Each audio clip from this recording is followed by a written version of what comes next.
Hey there, this is Greg, and I just wanted to share a recent story that happened to me when I was traveling to the Philippines.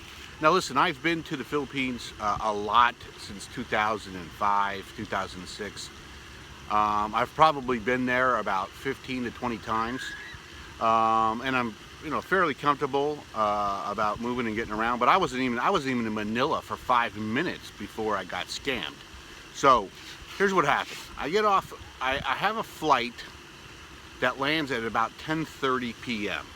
Coming in from Japan.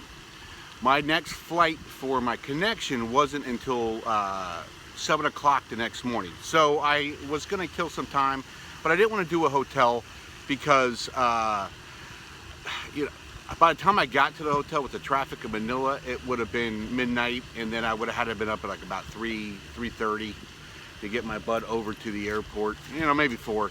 But still, it wasn't going to be worth paying, $130, $140, $150 for a hotel room and only being it for a few minutes. Yeah, you understand what I'm saying. So I was going to basically hang out in the lounge, and hopefully the lounge would be open.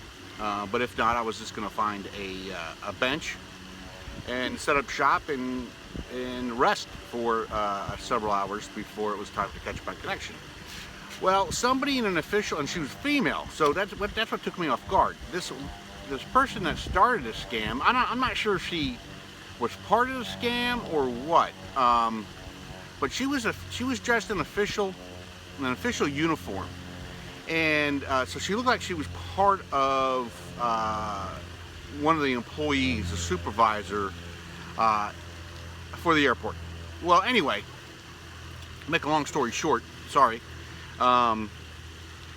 She told me, "Oh yeah, just catch the bus over to the terminal that you're looking for, and you can." Sorry, my dog's walking around, and I don't want him to go chase other dogs. That'd be no fun. So she walked me outside and handed me off to this other guy, and this other guy was just fast talking, didn't listen. Bottom line is he didn't take me to the lounge. He took me to a resto bar, basically a hooker bar. Sat me down. I did get a beer. I was like, okay, well, at least I'll have a beer, because why not? Well, then he tries to bring over 2 girls to me, and I'm like, listen, no, man, I got work to do. I got people to see on my next connection. I'm not something that's on my game plan. So he walks them back. Then I have a guy, a big old burly Filipino guy, come over and start rubbing my shoulders, and I'm like, ew, no. I don't want any of that. So I'm complaining. I asked for the check because I want to get out of this place. I want to get back to the airport because I was probably about 20 minutes from the airport, probably in Passe somewhere. And so I bitched and moaned enough. Before that, so I'm trying to check out and pay my bill, and I'm a little pissed. The girl that went and got my bill didn't do squat for me, so I gave her like 20 pesos. And I know the conversion rate, that's like nothing. But then she flaunted it around like I was a cheap Charlie. But you know what? You didn't do shit for me. You didn't do anything for me. So, I was like, that kind of pissed me off. But I finally got the manager of the place to drive me back to the airport.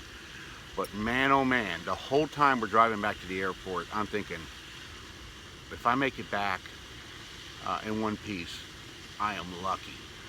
I had about 18,000 pesos on me, and we were driving through on roads that were, barely wide enough for the little car that we were in, and there were just people everywhere. And I'm just thinking, man, this could be bad. This could be bad. At the very least, I'm going to get robbed. In fact, I thought I was going to get robbed. Fortunately, I didn't. Fortunately, I made it back to the airport, got the thing. The whole thing cost me, including the beer, about 500 pesos. So I guess in the scheme of things, I was lucky. And but it goes to show you, even if you are comfortable and you know your way around, you can still get hit up with a scam. The thing is, there was somewhat of a language barrier between the two. And I don't know if he wasn't understanding what I was saying or he just wasn't listening, but basically I didn't want to go there. And he basically took me there anyway. And then it turned out, you know, okay, so they got 500, but it was spread among enough people that it wasn't really worth the effort. So anyway, I made it back to my terminal. I found a bench where a bunch of people were sleeping and hanging out. Jumped on there, stayed there for about 2 hours, and then got into the lounge early, and ended up eating and drinking and coffee and water and sodas and eating fresh mango, which was awesome. I love mango in the Philippines. Anyway, so that's the story. So lessons learned. I got out of there in one piece, thank goodness. I made it down to my destination. Had a nice 2 weeks, 3 weeks in the Philippines, getting to sightsee and do different things. Met up with a bunch of friends, so all good. But anyway, goes to show you, no matter how much you know or think you know, you can still fall victim to a scam in the Philippines. Hope this, so keep your eye out for that if you're traveling like I was. So hopefully this helps. Talk to you soon. Bye.